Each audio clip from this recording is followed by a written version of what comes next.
back to Speaking with Confidence, the podcast that helps you build the soft skills that lead to real results.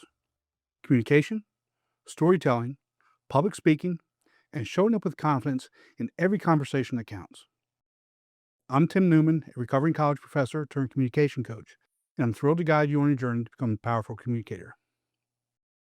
Make sure you hit the subscribe button so you never miss an episode. In this episode, I want to give you 3 things that introverts can do to improve their communication skills today. Let's get started. Imagine this. You walk into a networking event, your palms are sweating, and you're already scanning the room for an escape route. We've been told networking is about working the room. But here's the truth. Introverts have a unique advantage. Research shows that introverts are naturally gifted listeners, allowing them to build deeper, more meaningful connections than most people realize. So instead of forcing yourself to adopt extroverted tactics, you can leverage your ability to listen, reflect, and connect one-on-one, skills that have helped many introverts succeed. By understanding and using these strengths, you can navigate communication challenges in ways that feel authentic and energizing. But what about situations where the pace feels too quick, like in meetings, when the conversation moves faster than your thoughts? In meetings, it can feel like everyone else is speaking before you've even finished processing the question. This isn't a sign that you're slow or disengaged. It's actually a reflection of your brain's deep processing strength. Researchers like Taylor have found that introverts' natural tendency to pause and reflect leads to higher quality, more thoughtful input. While extroverts may be quick to offer initial reactions, your considered responses often spark deeper, more meaningful discussion. And that pause before you speak is your mind doing careful analysis, not hesitating out of uncertainty. The challenge is that meeting culture often rewards speed, not depth. By the time you've formed your thoughts, the conversation may have already moved on. This can make it feel like your insights are being overlooked, even though they may be exactly what the group needs. Zelinsky and colleagues point out that when introverts speak up, the contributions often shift the discussion in valuable ways. The key is making sure your voice gets heard before the moment passes. So one practical strategy is the 30-second rule for speaking up. Before the meeting, review the agenda and identify 2 topics where you have insight or experience. Prepare a short 30-second version of your perspective for each. When those topics come up, aim to speak early in the discussion, ideally within the first few responses. This approach lets you leverage your strength and preparation and ensures your thoughtful input shapes the direction of the conversation. If something unexpected comes up, it's okay to ask for a moment to think. Simply say, "Let me consider that for a second." Most people will pause, and that brief silence signals that your answer is being carefully considered, not delayed by uncertainty. Practicing a simple 3-part structure. 1. Acknowledge the previous point. 2. Share your perspective. And 3. Connect it to the bigger picture can help your contributions land with clarity and impact. With a plan in place, you can make your voice heard without sacrificing your natural strengths. The same principle applies outside the meeting room, especially when it comes to building professional relationships in environments that often feel tailored for extroverts. When it comes to networking, introverts often find themselves navigating environments that seem engineered for extroverts. Loud spaces, quick introductions, and unspoken pressure to collect as many business cards as possible. But effective networking isn't about quantity. It's about the quality of each connection, and this is where introverts excel. Research by Raja and colleagues shows that introverts thrive in one-on-one conversations, where they can engage thoughtfully and let their personalities shine without feeling overwhelmed. Rather than trying to meet everyone in the room, introverts benefit from focusing their energy on a few meaningful interactions. The usual advice to work the room doesn't take into account how introverts operate best. Extroverts may draw energy from flitting between groups, but introverts are most effective in smaller, focused conversations, listening, reflecting, and responding with intention. Again, Raja and others also found that when introverts and extroverts collaborate by exercising their personalities with thoughtfulness and restraint, they both build more genuine personal relationships. A practical approach for introverts is the 2 deep strategy. For those wondering, I'm not talking about a football defense coverage. Before attending an event, choose 2 people you generally want to connect with. Could be a speaker, a panelist, or someone who shares your interests. Do some light research so you have some authentic conversation starters ready to go. And when the time comes, aim to spend 15 to 20 minutes in real conversation with each person. There's no need to rush or force small talk. Focus on grounded, honest interaction.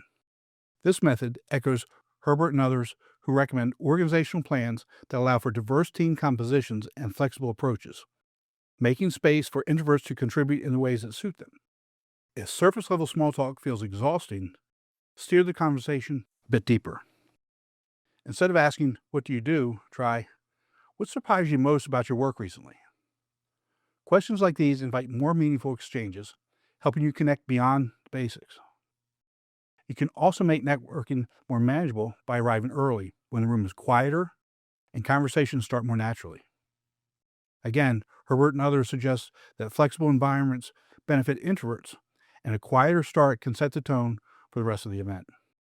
And don't hesitate to take breaks if needed. Stepping away to recharge is not only acceptable, it's smart. Where introverts truly stand out is in the follow-up. A short personal message within a day mentioning a specific detail from your conversation can turn a brief interaction into a lasting connection. Many introverts remember details others overlook, making their follow-ups more memorable and genuine. Networking doesn't have to be overwhelming or transactional. By focusing on fewer, richer conversations, introverts can leave events with stronger, more authentic connections and far less exhaustion. And it's often these deeper interactions that set the stage for your next advantage. The power of listening.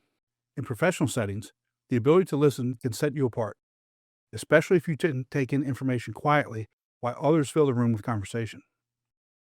Research by Dinar and Taylor show that introverts excel at active listening and empathy, 2 skills that are often overlooked but highly valued in the workplace. Rather than focusing on speaking the most, introverts pay close attention to what others say, picking up on subtle cues and underlying concerns. This habit of deep listening builds trust and encourages collaboration, making others feel genuinely heard and understood. Listening isn't just about being quiet, it's about being fully present. Introverts often show this by giving their full attention, asking thoughtful questions, and reflecting back on what they've heard. For example, paraphrasing someone's point. "So you're weighing speed against cost," and then following up with a thoughtful question or insight that demonstrates that you've actually engaged and are empathetic. Again, Dinar and others found that these habits foster a sense of psychological safety and strengthen professional relationships. When people feel heard, they are more likely to share important information and trust your judgment. In group discussions or meetings, introverts may not be the first to speak up, but when they do, the contributions are more impactful. Taylor and others noted that introverts' responses add depth to conversations because they are grounded in careful listening and consideration. Rather than dominating the conversation, introverts help surface ideas that might otherwise go unnoticed and clarify what matters most to the group. This approach extends to leadership and negotiation as well. Raja and others found that introverted leaders tend to coach and empower others through one-on-one communication, leading to better team outcomes. And by listening closely, introverts notice shifts in tone, word choice, and body language that reveal what's really being said. And this awareness allows them to respond more strategically, whether they're navigating a negotiation or managing a difficult conversation. Listening is not a passive act. It's a deliberate, strategic choice that can make your voice more influential, even if you don't speak often. By using active listening, introverts can shape discussions, build trust, and lead with authenticity. Sometimes the most effective way to communicate and influence isn't through speaking at all.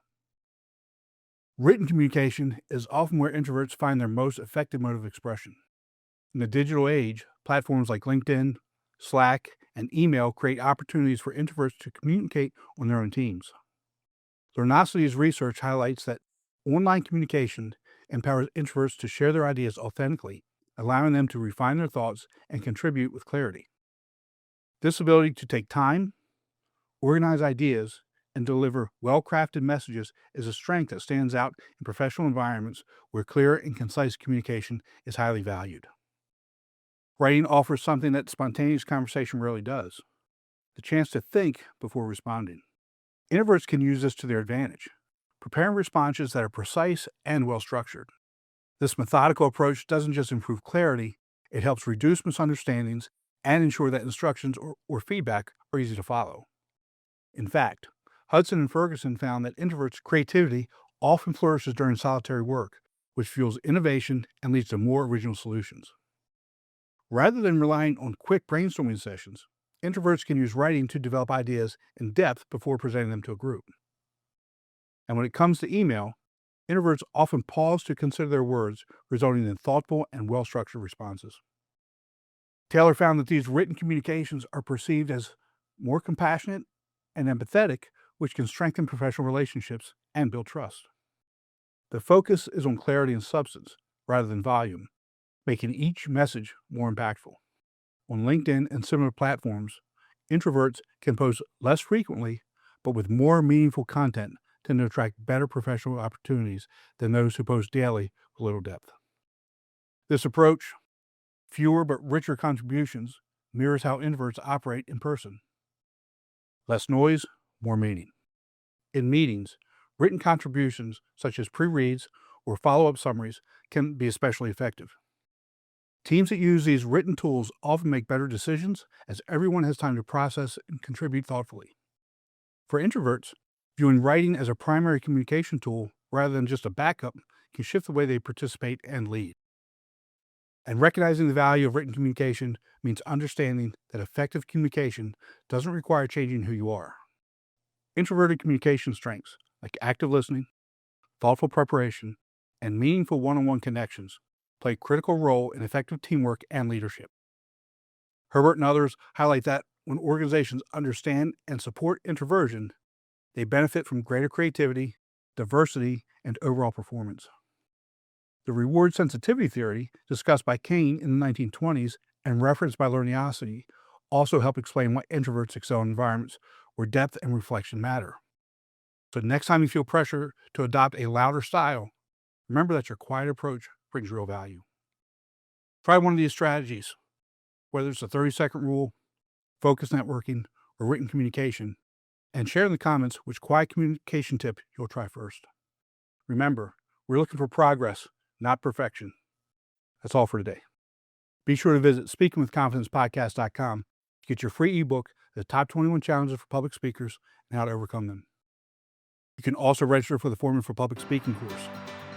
Always remember, your voice has the power to change the world. We'll talk to you next time. Take care.